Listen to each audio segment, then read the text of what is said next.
돌아오는 주일날 오후 4시에 중부지역 찬양제가 있습니다. 중부지역은 강원도와 경기도를 말합니다. 강원도에서 4교회가 나오고 경기도에서 4교회, 그래서 8교회가 나옵니다.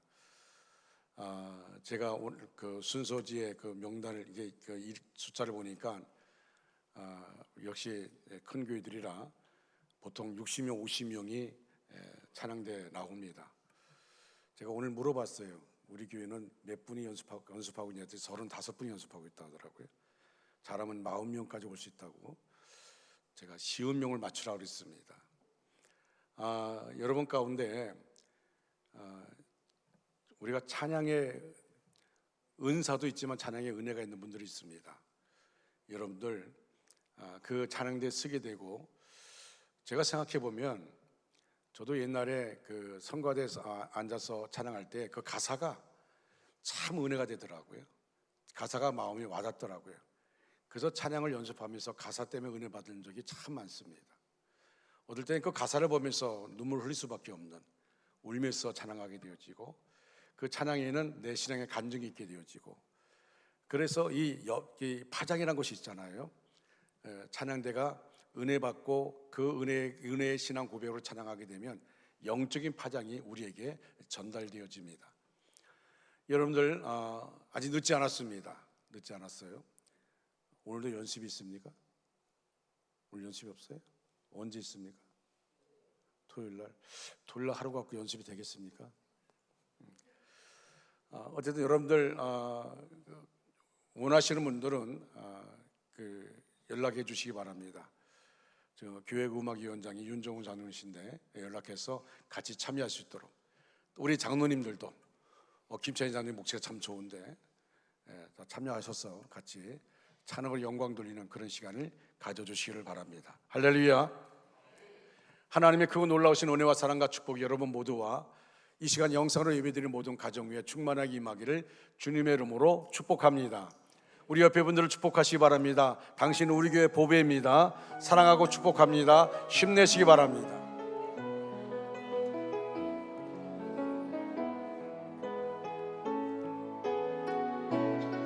평화, 하나님의 평강이, 평화 하나님의 평강 당신의 삶에 넘쳐나기를, 평화 하나님의 평강이, 하나님의 평강이 당신의 삶에 가득하기를 축복합니다. 은혜, 하나님의 은혜가, 하나님의 은혜가 나의 삶 속에 넘쳐나기를, 소망, 하나님의 소망이, 하나님의 소망이 나의 삶 속에 가득하기를 축복합니다. 할렐루야.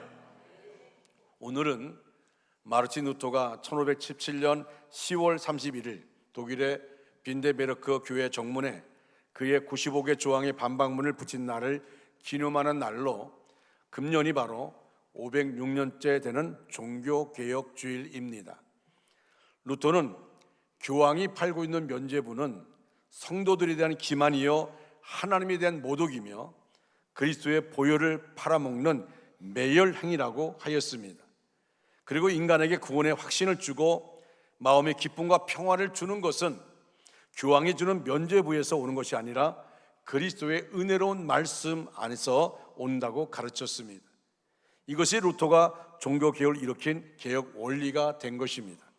이와 같이 독일에서 시작된 마르틴 루터의 종교개혁이 스위스 치리에서는 주빙글리가, 제네바에서는 칼뱅이, 스코틀랜드에서는 존 낙스를 통하여 불길같이 번졌습니다. 이들이 주장한 종교개혁의 원리는 크게 3가지였습니다. 오직 믿음으로, 오직 성경으로, 오직 은혜로입니다. 따라할까요? 오직 믿음으로, 오직 성경으로, 오직 은혜로. 할렐루야. 그렇습니다. 오직 믿음으로, 오직 성경으로, 오직 은혜로 되어지는 것입니다. 이것이 종교개혁의 원리입니다. 가을이 깊어지니까 나무의 열매들이 무르익은 것처럼 우리의 신앙도 성숙해져 무르익어야 합니다. 우리의 신앙이 성숙해지기 위해서는 먼저 자신의 영적 상태를 돌아보고 회개해야 하며, 다음에는 말씀의 묵상과 기도를 통해서 신앙의 깊은 경지에 몰입해야 할 것입니다. 신앙은 미완성의 열매입니다. 우리가 아무리 잘 믿어도 예수님처럼 완성된 신앙은 소유할 수 없습니다. 하지만 예수님을 닮은 믿음을 소유하기 위해서 기도하고 노력해야 합니다. 그런 의미에서 오늘 종교개혁 기념주일에 자신을 돌아보고 아직 미숙하면 성숙한 신앙이 되기로 다짐하는 시간이 되어지기를 바랍니다. 수십 년 동안 교회 출입했어도 그에게 예수님의 향기가 나지 않고 믿음의 열매가 없는 이가 있습니다. 이것은 분명히 잘못 믿기 때문입니다. 우리 신앙생활의 지향점은 분명합니다. 예수님의 마음으로 사람을 대하고 예수님의 눈으로 세상을 바라봐야 합니다. 우리가 지금 어떻습니까?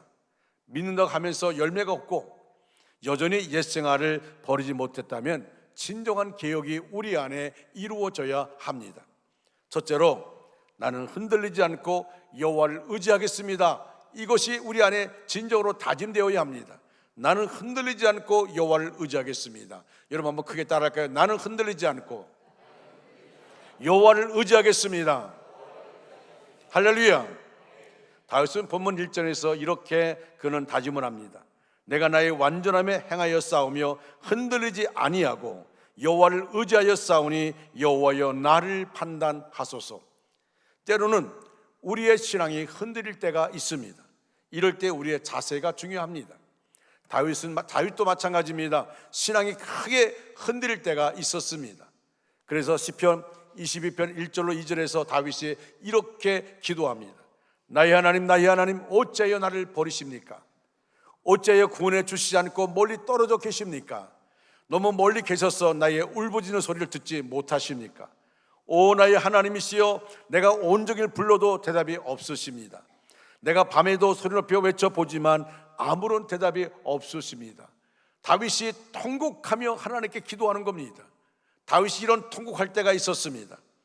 우리의 상식대로라면 악인들은 하나님의 보호를 받지 못하여 하는 일마다 되는 일이 없고 고통을 당하다가 죽어서 지옥에 내려가는 것 아닙니까? 그런데 우리의 현실은 그렇지 않습니다. 시편 73편 4절 6절 말씀, 우리의 쉬운 성경으로 다 같이 한번 읽겠습니다. 시작. 그들은 마음에 갈등이 없고 몸은 건강하고 강합니다. 그들에게는 우리가 겪는 어려움들이 없고 다른 사람들처럼 불행한 일들도 일어나지 않습니다. 그러므로 그들은 교만을 목걸이로 삼고 폭력을 옷으로 입고 있습니다. 여러분, 이게 말이 됩니까? 악한 자의 모습이 이게 말이 됩니까? 여러분들의 생각은 어떻습니까? 기도하며 말씀을 따라 신앙으로 살아가려고 하는 사람은 넘어져도 땅을 사고 망하는 기업도 다시 일어나야 하는 것 아닙니까? 우리가 봐도 저 사람은 아니다. 그런 악한 사람들은 하나님의 보호도 받지 못하고 넘어져 일어나지 못하고 모든 계획의 수포로 돌아가야 하지 않습니까? 근데 우리 현실은 그렇지 않습니다. 기도하며 말씀 따라 살아가려는 사람들에게 재난이 닥쳐오고 환난이 다가옵니다. 이것을 어떻게 설명해야 합니까? 이럴 때 우리의 신앙이 드러나는 것입니다. 집을 반석 위에 지었는지 집을 모래 위에 지었는지 평상시에는 거의 구별이 되지 않습니다. 그러나 예수님이 말씀하신 것처럼 비가 내리고 창수가 나고 바람이 불어 그 집에 부딪힐 때 분명히 구별이 됩니다. 여러분, 여기에 비가 내리고 창수가 나고 바람이 분단 말은 무슨 말입니까? 환난과 핍박과 고통과 어려움을 말합니다. 내 힘으로 감당할 수 없는 엄청난 그런 재난이 나에게 몰려올 때입니다. 그때 분명히 나타납니다. 여러분, 반석 위에 집을 지을 때는 참 힘듭니다. 그러나 모래 위에 집을 짓는 건 쉽습니다. 우리 삶이 그렇습니다. 그런데 그 말씀 가운데 비가 내리고 창수가 나고 바람이 불어 그 집에 부딪힐 때 분명히 구별되는데, 주초를 반석 위에 놓은 집은 이럴 때 무너지지 않습니다. 그러나 모래 위에 지은 집은 비가 내리고 창성하고 바람이 불어 그 집에 부딪힐 때 무너지고 맙니다. 여러분, 이런 얘기가 있습니다. 예수를 믿는 한 사람이 남의 집에 하인으로 있었습니다. 하루는 주인이 하인을 조롱하기를, 나는 예수 믿지 않아도 아무 시험도 없이 잘만 사는데 너는 예수를 믿는데도 왜 늘 그렇게 어려운 시험을 당하느냐? 그를 빨리 믿지 않는 게 더 낫지 않느냐? 그렇게 말하는 겁니다. 조롱하는 겁니다. 그럴 때 하인이 이렇게 말합니다. 주인님, 제가 말할 때 노하지 말고 들으십시오. 그럼 한번 얘기해봐라. 가령 말입니다.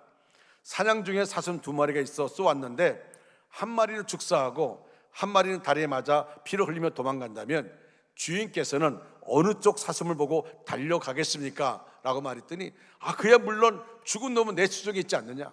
죽은 사슴은 도망가지 않으니까, 죽은 사슴은 내 수중에 있으니까 산 놈, 지금 다리를 절뚝거리고 도망가, 저놈을 내가 잡아야지, 이렇게 말했습니다.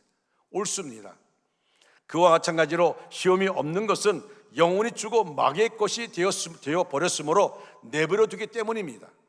그러나 하나님의 뜻대로 살려는 자는 마귀가 이를 방해하여 자기 수하에 놓으려고 온갖 노력을 다하니 시험을 당하는 것입니다. 여러분, 그렇습니다. 천국은 만만한 곳이 아니에요. 우리가 이 땅에 사는 삶이 언제입니까? 여러분 가운데 아마 모르긴 몰라도 얼마 남지 않은 분도 혹 있을 수 있습니다. 내가 건강을 자랑하고 있지만 모릅니다. 언제 어떤 순간이 이루어질지 아무도 모릅니다. 그렇습니다. 내 주변도 그런 사람이 있습니다. 들려오는 소식이 목사님 누가 죽었어요. 왜 그 사람이 죽어? 나이도 청청한데 갑자기 잠을 잤는데 아침에 보니까 죽었어요. 여러분, 이게 인생입니다. 우리의 인생 아무리 70, 80년 살고 90년, 100년을 산다 할지라도 그건 수고와 슬픔뿐이에요. 신속히 하고 날아갑니다. 그런데 죽음 다음에 영혼은 어떻습니까? 영혼은 글자 그대로 영원한 것입니다. 이 땅의 삶을 살아가면서 우리가 믿음을 지키는 이유가 뭘까요? 왜 다짐하면서 어떤 고난과 환난과 핍박이 있어도 믿음을 지키는 이유가 뭘까요? 여러분, 우리는 이 땅의 삶을 살고 있지만 우리는 저 영원한 천국을 바라보고 사는 하나님의 사람들입니다. 여러분, 이 땅에서 마음껏 제멋대로 살다가 저국 갑니까? 절대 그런 일은 없습니다. 여러분, 악한 사탄이 자기 수중에 있는 사람 건드리지 않아요. 그러나 자기 수중에 없는 사람을 건드립니다. 그게 누굽니까? 바로 하나님의 자녀들입니다. 할렐루야. 그렇기 때문에 하나님의 자녀들은 눈에 보이지 않는 영적 싸움이 있다는 사실을 우리가 기억해야 됩니다.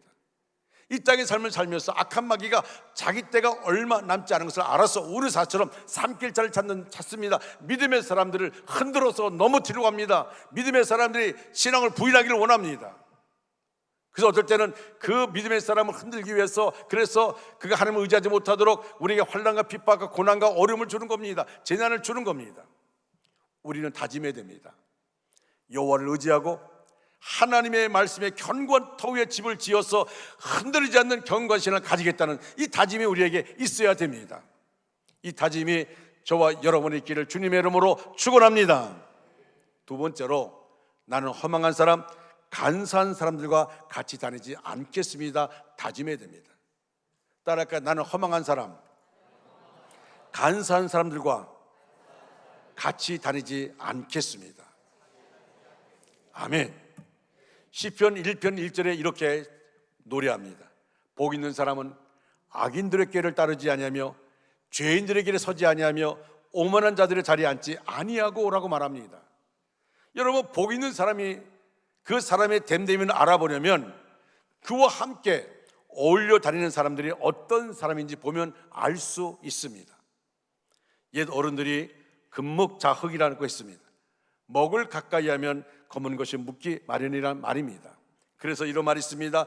까마귀 싸우는 곳에 백로야 가지 마라. 성낸 까마귀들이 너희 흰빛을 씻어하나니 맑은 물에 깨끗이 씻은 몸을 더럽힐까 하노라. 이 말이 뭡니까? 정몽주 선생의 어머니가 지은 시입니다. 정몽주 선생의 어머니가 아들이 간신의 무리와 어울리지 말도록 훈계하기 위하여 지은 풍류시라고 보아야 할 것입니다. 여러분, 다윗은 본문 4절 5절에서 이렇게 다짐을 합니다. 이러면 4절과 5절 말씀을 같이 읽겠습니다. 시작. 허망한 사람과 같이 앉지 아니하였사오니 간사한 자와 동행하지도 아니하리이다. 내가 행악자의 집회를 미워하오니 악한 자와 같이 앉지 아니하리이다. 아멘. 이 본문의 말씀을 쉬운 성경은 이렇게 기록했습니다. 나는 거짓말쟁이들과 자리를 같이 하지 않고 겉으로만 착한 체 하는 사람들과 어울리지도 않았습니다. 악인들의 모임에 나가 어울리는 것을 싫어하고 나쁜 사람들과 함께 앉지 않습니다 라고 쉬운 성경을 번역합니다.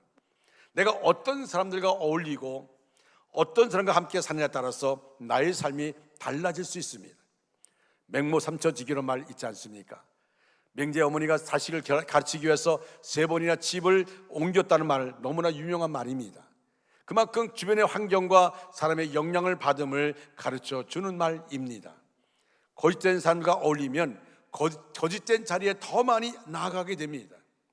죄를 대수롭지 않게 지내는 사람과 어울리면 나도 죄를 대수롭지 않게 여길 수 있습니다. 욕을 하며 말이 거친 사람과 어울려 살면 나도 상황에 따라 거친 말을 절제하지 않고 할 수 있는 것입니다. 어떤 분이 그렇게 말해요. 집에 와서 막 얘기하는데 말을 막 심하게 하니까 당신 오늘 누가 만났어? 그 누가 만났다 그랬더니 그래서 그렇구나. 누구와 한 자리에 있는 것. 여러분, 이것이요, 나는 저 사람과 관계없다 말하지만 그렇지 않습니다. 이것이 나의 몸속에 젖어드는 것을 보게 되어집니다. 그래서 내가 내 주위에 어떤 사람과 어울려 사는가는 너무나 중요한 문제입니다.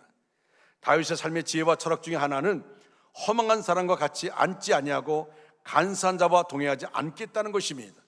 또한 악을 행하는 사람들의 모임과 집회에 참석하여 저들과 뜻을 같이 하지도 않겠다는 것입니다. 선하고 정직하고 바른 삶은 그냥 오는 것이 아닙니다. 이런 구체적인 삶에 노력이 있어야 됩니다. 쉬운 일이 아닙니다. 하지만 다윗은 그렇게 살았습니다. 이것이 오늘 우리의 다짐이 되어야 하겠습니다. 세 번째로, 억울한 일을 당했을 때에 나보다 교회를 먼저 생각해야 합니다. 이 다짐이 있어야 됩니다. 같이 할까요? 억울한 일을 당했을 때에 나보다 교회를 먼저 생각해야 합니다. 아멘.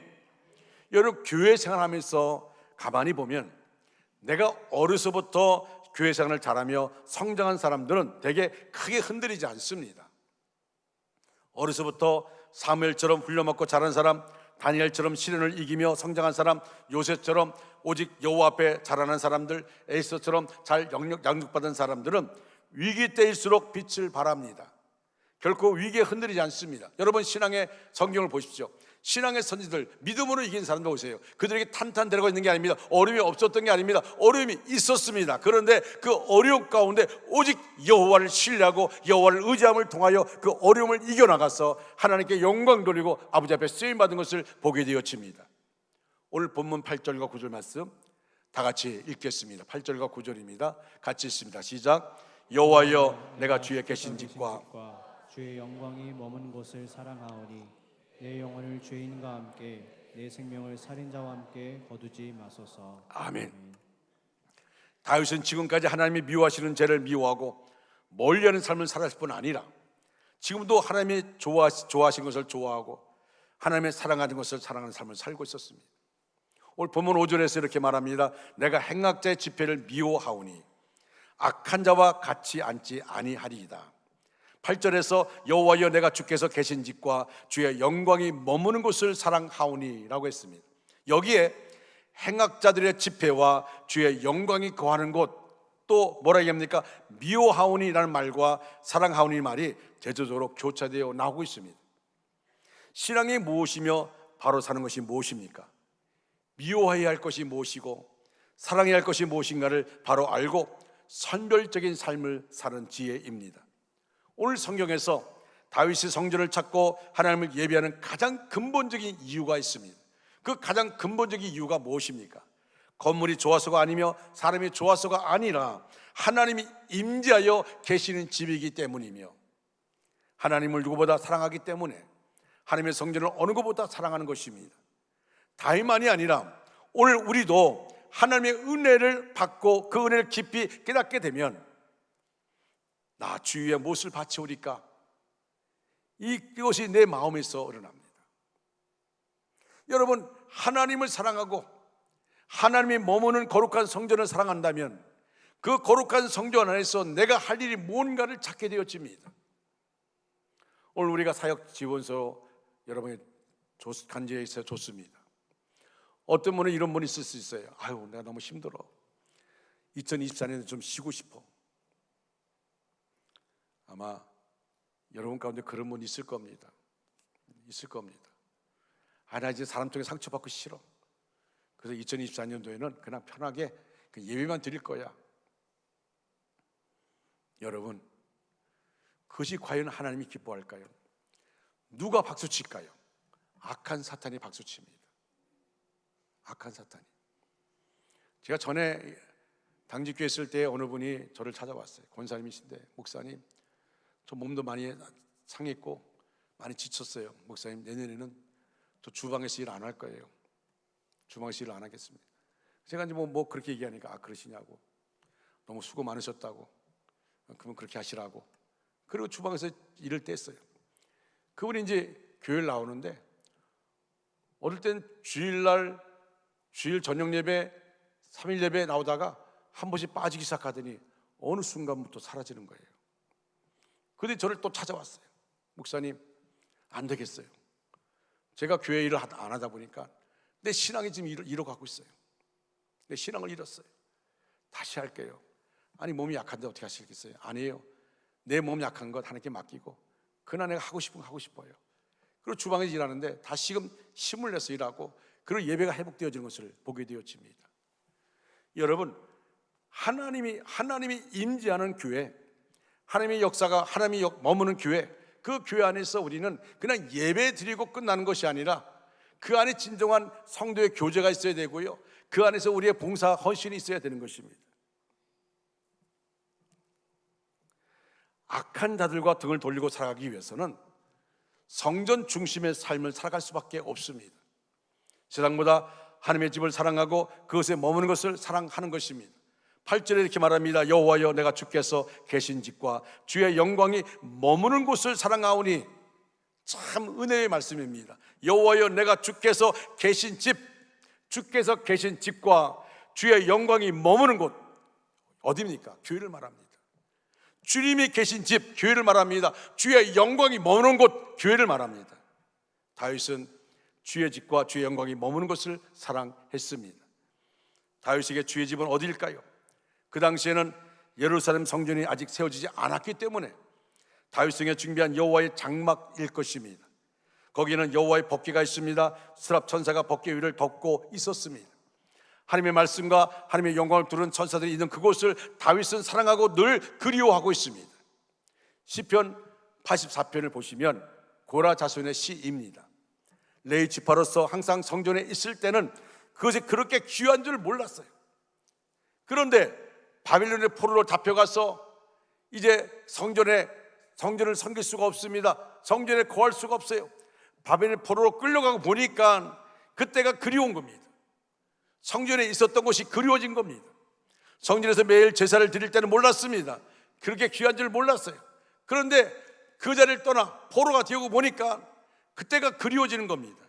시편 84편 2절에 내 영혼이 여호와의 공정을 사모하여 쇠약하며 내 마음과 육체가 살아계신 하나님께 부르짖나이다.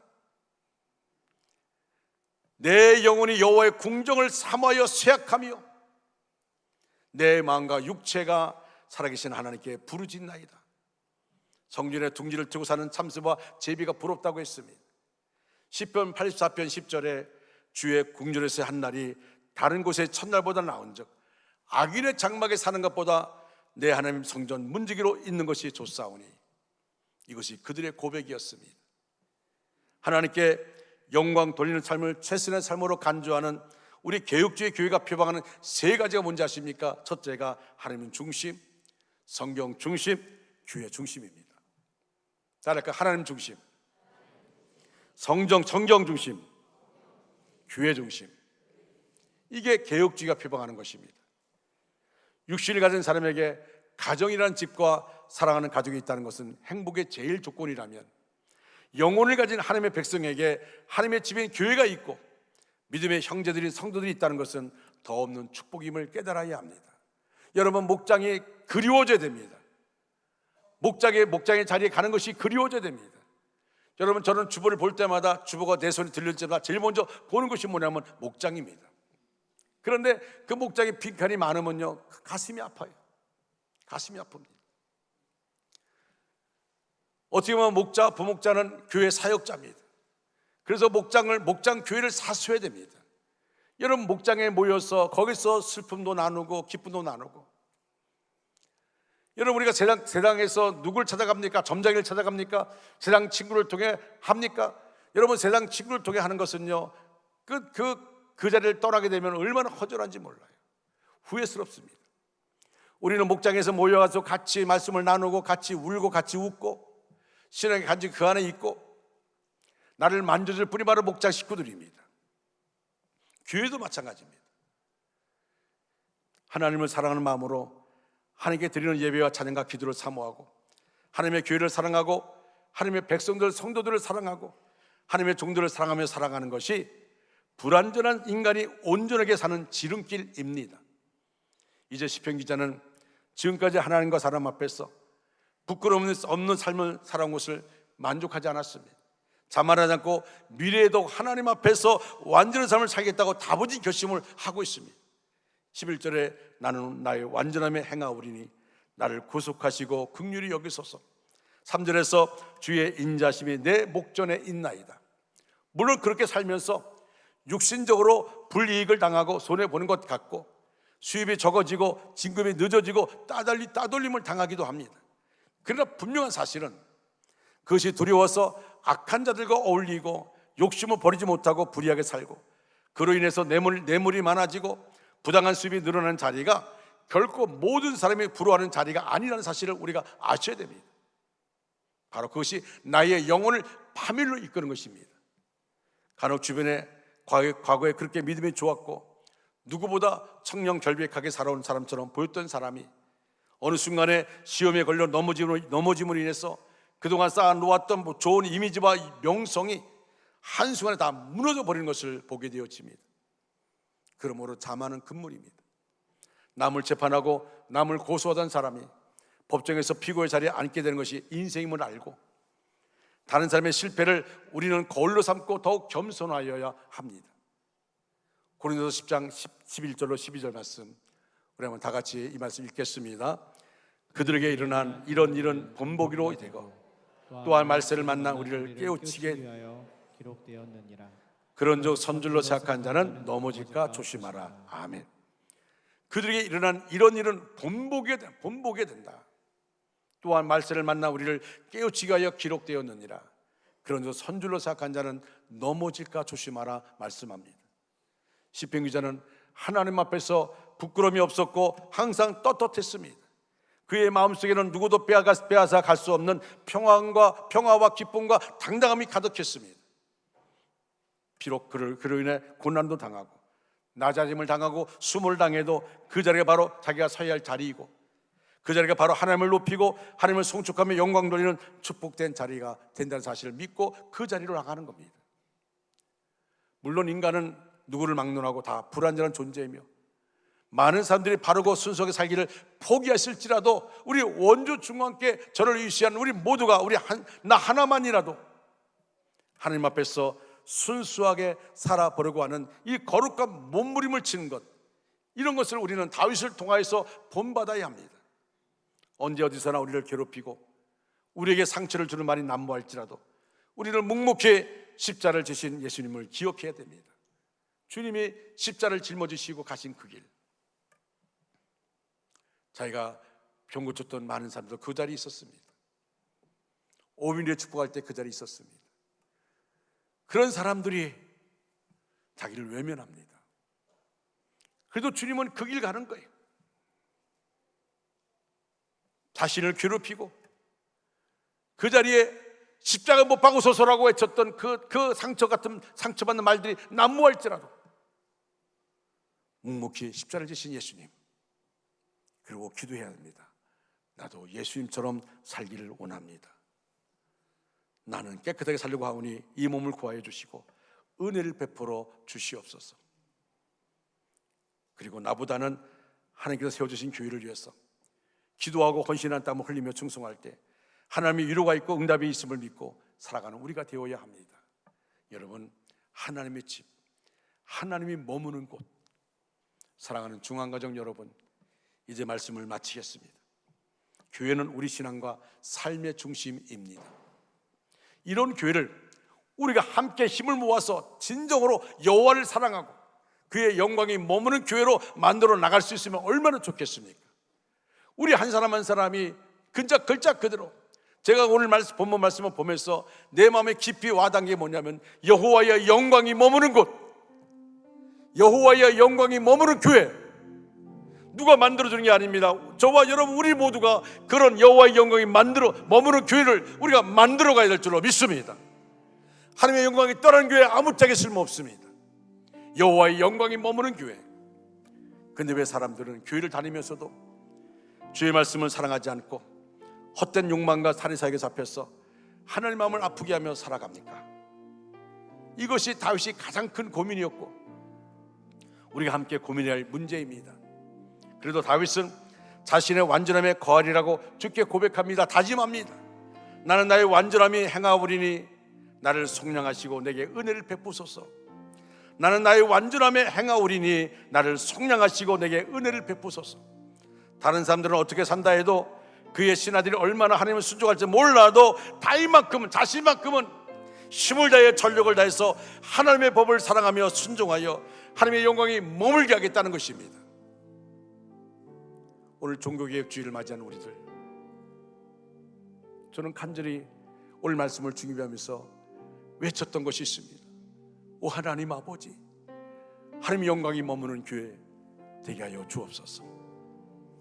우리의 모습을 통해서, 우리의 언어와 우리의 헌신이 되지 못한 모습을 통해서 하나님의 영광이 떠나는 교회가 아니라 하나님의 영광이 이곳에 머물고 우리 모든 성도들이 그 영광을 맛보면서 하나님께 영광을 올려드리면서 하나님의 임재를 체험하는 그런 교회, 종교개혁주의를 통해서 우리 안에 이런 모습이 있어야 될 줄로 믿습니다. 하나님의 영광이 머무는 교회, 따라할까요? 하나님의 영광이 머무는 교회, 하나님의 영광이 머무는 교회. 내가 이것을 위해서 쓰임받기를 원합니다. 다짐하는 저와 여러분 되시기를 주님의 이름으로 축원합니다. 다 같이 자리에 일어나셔서 이런 교회 되게 하소서. 찬양합니다.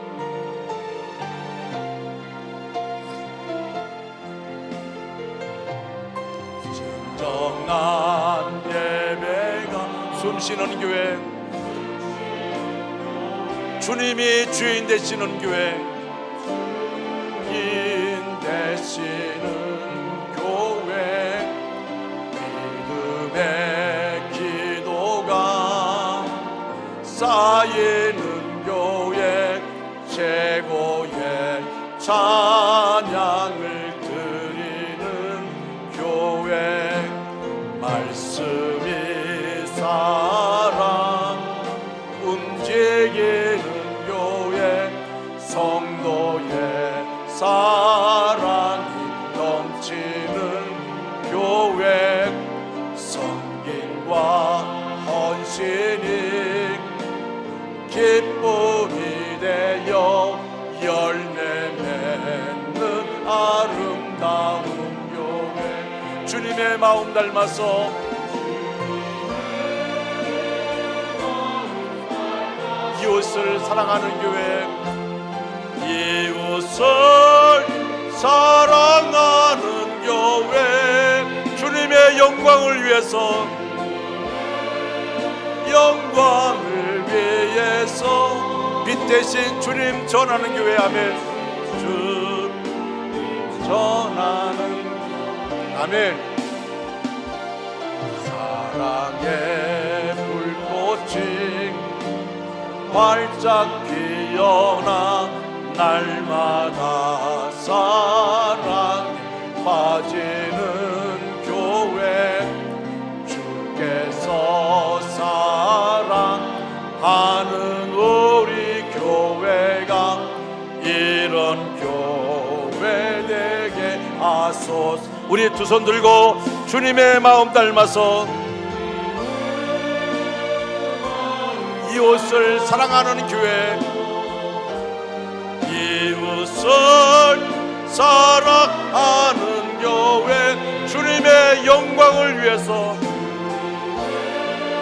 영광을 위해서 빛 대신 주님 전하는 교회, 신 주님 전하는 교회. 아멘. 사랑의 불꽃이 활짝 피어나 날마다 사랑에 빠지는 교회, 주께서 사랑하는 우리 교회가 이런 교회 되게 하소서. 지금은 우리 구주 예수 그리스도의 은혜와 하나님 아버지의 극진하신 사랑하심과 성령님의 감동, 내주위로 충만 역사하심이 우리 전체 위에, 우리의 가정과 생업과 사업과 학업 위에, 원주 땅과 대한민국과 목숨을 걸고 복음을 전하는 선교사들 위해 이제로부터 영원토록 함께 하시기를 간절히 축원하옵나이다. 아멘.